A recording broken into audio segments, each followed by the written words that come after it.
5ই আগস্টের পর যে সমস্ত শ্রমিক ভাই ও বোনেরা বিভিন্ন দাবি দেওয়া দিয়েছেন, আপনাদের দাবি দেওয়া অনেকটাই মেনে নেওয়া হয়েছে এবং আজকের আমরা এখানে বিস্তারিতভাবে আলোচনা করেছি। এই আলোচনায় র্যাবের পক্ষ থেকে ছিল, সেনাবাহিনীর লোক ছিল, সরকারের ঊর্ধ্বতন মহল ছিল এবং গার্মেন্টস কারখানার যে মালিকবৃন্দ ছিল, বিজিএমের প্রেসিডেন্ট ছিল এবং আমরা শ্রমিক নেতারা ছিলাম।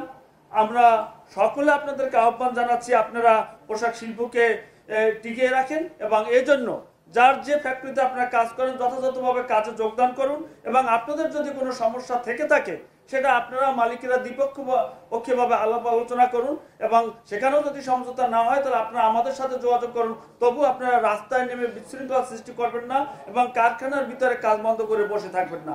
আসুন আমরা একসাথে বসে সমস্ত সমস্যা আমরা সমাধান করি।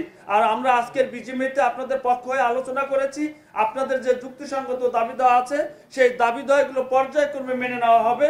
তাই আপনারা অন্য কারো কথা শুনবেন না, না শুনে আপনারা সহসাভাবে আপনার কারখানার কাজ চালিয়ে যাওয়ার জন্য আমি আমাদের ফেডারেশনের পক্ষ থেকে আপনাদেরকে আহ্বান জানাচ্ছি।